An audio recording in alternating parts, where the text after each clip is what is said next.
¿Cómo les va?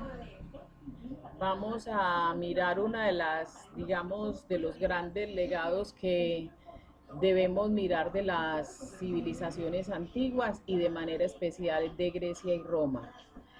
Eh, todos los legados son importantes, todos los legados son importantes y sobre todo, como lo vimos la clase pasada, los legados que han dejado huella pero que todavía se conservan son de gran trascendencia.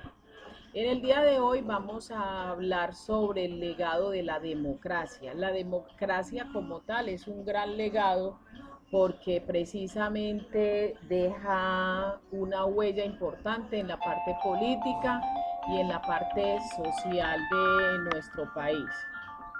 Entonces tendríamos que decir que la democracia, primero aclaramos, es una forma de gobierno, es una forma de administrar las leyes, digamos, la parte económica, la parte social, es una forma de gobernar, porque hay varias formas de gobierno. Ustedes conocieron y han visto trabajar la monarquía, que es una forma de gobierno donde hay un gobernante que es el rey.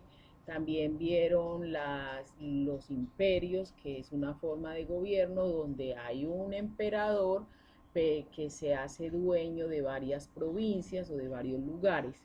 En este caso, la democracia, que es una forma de gobierno que está sustentada en la participación, pero la democracia, como la concibieron inicialmente los griegos y los romanos, era una democracia directa. Era directa porque en ese momento ellos elegían la plaza pública, que se llamó ágora, como un espacio de encuentro donde las personas se dedicaban a, digamos, a dar sus opiniones frente a alguna situación especial. Entonces, cuando daban sus opiniones, de esa manera estaban, digamos, que participando y dando cuenta de lo que querían que sucediera. Entonces, esa es una forma de participación que está sustentada en lo que se llama la democracia, la participación. Cuando estamos hablando de la democracia directa, esta democracia directa que se dio al inicio en Atenas, que es la capital de Grecia en ese momento, se tomaban las decisiones conjuntas, pero posterior a ello se dio una democracia indirecta donde todos los ciudadanos participaban, donde todos los ciudadanos, digamos, mandaban a unos representantes porque las ciudades se fueron haciendo muy grandes, entonces ya no todos se podían reunir en una plaza pública y como todos no se podían reunir en una plaza pública, decidieron enviar unos representantes y a eso se llamó la democracia indirecta, que es una democracia representativa. Democracia que posteriormente con el tema de la Revolución Francesa fue mejorado por asambleas y que hoy tenemos una democracia que le llamamos democracia participativa. La democracia participativa conlleva no solo a unos elementos legales, donde hay unos representantes elegidos legalmente y que los elige el pueblo y allí ya hay participación, sino que también genera un compromiso de las personas, de los ciudadanos, porque no es solo elegir, sino también hacer un seguimiento, aportar, cumplir, obedecer y también de alguna manera controlar lo que sucede en ese gobierno. Entonces, la democracia ha ido como mejorando en sí, pero hay un elemento fundamental y es que la participación de los ciudadanos genera la esencia, genera, digamos, lo fundamental y la estructura, la columna vertebral de la democracia. Eh, Uno de los elementos fundamentales de la democracia actual es la división de poderes. ¿Por qué hago alusión a la división de poderes? Porque la división de poderes es un gran logro cuando se supera el tema de la monarquía. Precisamente los monarcas, que eran los reyes, eran los que dominaban, ellos definían la ley, definían cómo se cumplía, definían cómo se sancionaba y tenían el control total. Por eso eran unas monarquías absolutas. Pero esas monarquías fueron, digamos que mejoradas y fueron superadas cuando ya empiezan a aparecer, digamos, una división de poderes. Y la división de poderes es una gran herencia que nosotros tenemos y hoy tenemos rama legislativa, rama ejecutiva y rama judicial. Ahí se divide el poder. ¿Se divide cuál poder? El poder de un gobernante que hacía todo se divide hacia otras personas. Entonces, la rama legislativa es la encargada de hacer las leyes, redactar las leyes e incluso, en el caso nuestro, reformar algunos artículos constitucionales. Entonces, eso permite que ellos se dediquen solo a eso y de manera independiente, autónoma, sin pensar en que voy a hacer una ley para sancionar a Juliana o voy a hacer una ley únicamente para que allí se sancione a Duván. No, se van a hacer leyes genéricas independientemente de a quién se le tengan que aplicar. Y aquí surgen unos elementos, digamos, aquí, unos términos, por ejemplo, el Senado es parte del Congreso de la República y hace parte de esa rama legislativa. Y menciono el Senado porque de pronto en otras ocasiones ustedes escuchaban la palabra Senado y podía tener otra explicación. Aquí el Senado hace parte de la rama legislativa, que son quienes hacen las leyes. Cuando estamos hablando de la rama ejecutiva, estamos hablando de ejecutar, de poner a funcionar, de darle, digamos, de darle vía libre al Estado, de empezar a rodar el funcionamiento de la nación. Y para eso tenemos un gobierno. Entonces la rama ejecutiva está por todos los representantes del gobierno y empezando con el presidente, los gobernadores en los departamentos y los alcaldes locales, ¿cierto? Entonces esa es una rama diferente a la rama legislativa. Entonces aquí están las leyes y aquí hay unas personas que ejecutan, pero teniendo en cuenta las leyes, o sea, no de manera independiente, ni de manera abusiva, ni arbitraria, sino con base en esas leyes. Y la rama judicial, que es la que se encarga de, bueno, usted ya conoció las leyes, a usted le dijeron y le orientaron cómo debía hacer las cosas, pero resulta que usted no cumple, entonces venga, vamos a sancionarlo. Entonces hay unas leyes que emite se emiten desde el Congreso de la República y esas leyes el presidente trata y los gobernadores tratan de ponerlas a funcionar, como está sucediendo ahora, por ejemplo, con el tema de la pandemia. Entonces el presidente dice, bueno, los mayores de 70 se quedan en casa, para que ellos se queden en casa le vamos a dar un subsidio, los jóvenes no están estudiando, entonces ellos se quedan en casa, se atienden en casa y se les lleva en algunas ocasiones unos alimentos, que es el tema estudiantil, y los menores de 5 años también ocurre lo mismo. Entonces ese tipo de cosas, hace que, digamos, se cumpla la norma. Y cuando se cumple la norma, entonces estamos hablando de que el poder se va controlando, ¿cierto? Entonces a nosotros el presidente nos dice,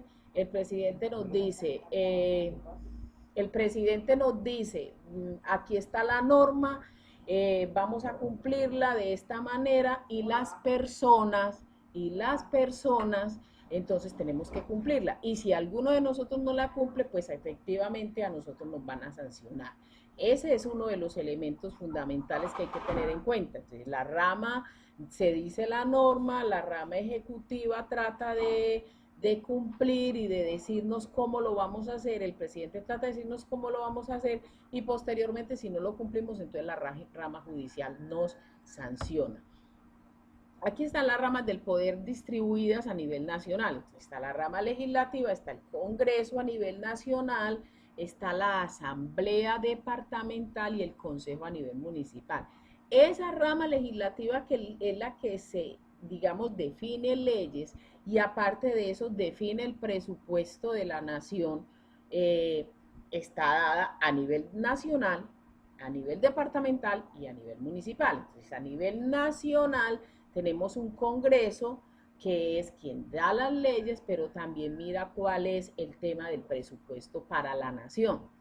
A nivel departamental está la asamblea quien define cuáles van a ser las normas o cómo se van a cumplir esas normas nacionales en el departamento y define cómo ese presupuesto nacional se va a ejecutar y a cumplir en el departamento. Y también la parte de esa normatividad y de esas normas, cómo se dan en los municipios, eso lo hace el consejo y también define el presupuesto de los municipios. Por su parte, la rama ejecutiva es la que ejecuta, ¿cierto? Entonces hablamos del presidente, pero estamos a nivel departamental con los gobernadores y a nivel local con los municipios, el alcalde. La rama judicial, entonces, se sanciona. ¿A quiénes sanciona? A los que incumplen. Está la Corte Suprema, están los tribunales en el departamento y están los juzgados en los municipios. Para que entendamos que de la misma manera como las civilizaciones antiguas se fueron organizando, entonces nosotros también tenemos una organización que de alguna manera es una especie de copia, ¿sí? Ahora, hay unos organismos de control. Entonces, ¿cuáles son los organismos de control? Los organismos de control son los que se encargan de controlar, de vigilar y de poner parámetros de cumplimiento. Entonces, tenemos la Contraloría, que es el máximo órgano de control fiscal. Cuando estamos hablando de control fiscal, estamos hablando de control del dinero, ¿sí? Entonces ellos controlan la parte del dinero. ¿A quién le controlan? Pues a los que a los que tienen el dinero a nivel nacional y que tienen que, digamos, llevarlo a ejecutarlo. Entonces, si un gobernador recibe un dinero que es de la nación para invertirlo en el departamento, entonces la Contraloría vigila que ese dinero sí se invierta en el departamento en lo que debe invertirse. Entonces, si Contraloría sabe que al municipio de Medellín le llegó un dinero que está puesto para atender a las comunidades que hoy no tienen alimentos por el tema de la pandemia, entonces la Contraloría vigila que ese dinero sí se invierta en esos mercados para esas personas. Entonces, esa es la función de Contraloría, vigilar el control fiscal, que es el control del dinero. La Procuraduría, entonces, representa como la Defensoría del Pueblo. Entonces, está la Defensoría del Pueblo, los personeros hacen parte de esta parte de Procuraduría. ¿Y qué tiene que ver con el control disciplinario? Entonces, mientras esto controla la parte del dinero, la parte de la disciplina es el comportamiento de esos funcionarios, cómo se están comportando, si están haciendo las cosas acordes, en qué momento, digamos, fallan y si fallan hay sanciones. Lo mismo que pasa con los estudiantes. Entonces usted llega al colegio y existe un manual de convivencia y con ese manual de convivencia pues usted tiene que cumplir. Y en el momento en que usted incumple, entonces pues habrá sanciones y esas sanciones tienen, digamos, unos niveles. Hay unas sanciones sencillas, pero hay unas sanciones muy grandes. Eso es lo que hace la Procuraduría. ¿A quién sanciona? A los funcionarios. Entonces, el alcalde, el gobernador, el ministro, el policía, el maestro. Esa es la función de ellos. Y la parte de la fiscalía es el ministerio, hace parte del Ministerio Público, pero la función específica de la fiscalía es la investigación y acusación. Entonces, la fiscalía te investiga, hace todo el proceso de investigación que no tienen que, digamos, hacerlo tan público, sino que simplemente hacen la investigación, averiguan, usted dijo que la plata la cogió de aquí y que le iba a invertir en un mercado, el mercado valió 500 pesos, pero resulta que el solo atún valió 1.200 o 15.000 pesos, entonces, ¿por qué ese atún vale eso? Vamos a averiguar en la tienda cuánto vale un atún, en el de uno cuánto vale el atún, y entonces ahí nos damos cuenta que hay una situación. Entonces, quien se encarga de hacer la averiguación de pasito a pasito, del precio, de si fue verdad, de si no es un chisme, es la fiscalía. Y la fiscalía entonces llega y hace la acusación, ¿cierto? Y cuando hace la acusación por escrito, entonces ya viene Procuraduría y da la sanción. Entonces, de esa manera hay un control. ¿Para quiénes? Básicamente, para quienes están en el gobierno, quienes funcionan con el gobierno. Pero eso no quiere decir que usted, que es un ciudadano común y corriente, la embarre y entonces Fiscalía no hace nada. No, Fiscalía también acusa porque Fiscalía es encargado de investigar y de acusar. Lo que pasa es que los reportes se pasan a la justicia ordinaria o se pasan pues a Procuraduría, a Contraloría si son funcionarios públicos. Eso para que entendamos que las civilizaciones antiguas tuvieron una organización y utilizaron, de hecho tenían algunos nombres muy parecidos a los que tenemos ahora, pero las funciones de nosotros en nuestro estado son muy definidas y las estábamos definiendo aquí. La clave que nos enseñaron a nosotros griegos y romanos frente al tema de la democracia fue algo que se llamó participación. Democracia es el gobierno del pueblo. El gobierno del pueblo, pero ¿cómo gobierna usted y cómo gobierno yo? Pues eligiendo a unas personas de manera consciente, aportando desde la legalidad, es decir, usted hace lo que le corresponde en una ciudad, usted hace lo que le corresponde en un país y hacer lo que le corresponde es, si le toca estudiar, estudiar bien y si le toca trabajar, trabajar de manera honesta y ese es un aporte al país. Pero en el momento en que usted note que hay alguna irregularidad o que hay algún delito, usted debe estar pendiente y debe denunciar. Y denunciar por la legalidad, a través de la legalidad. Insisto mucho en esto porque nosotros pretendemos que se nos trate muy bien y que la justicia se presente cuando a veces utilizamos los canales ilegales para denunciar o a veces ni siquiera entramos a hacer denuncias. Entonces, cuando no se hacen denuncias o cuando se denuncia de la manera incorrecta, entonces no estamos aportando a una democracia ni estamos participando de manera adecuada. Entonces, ya aquí les di una explicación de cómo funcionamos ahora, porque ustedes tuvieron en la clase pasada una tarea que tenía que hacer el comparativo y algunos hicieron pues alguna aproximación y algunos hicieron unas consultas que estuvieron bien, pero de todas maneras era necesario hacer estas precisiones. Que todos y todas tengan un buen día.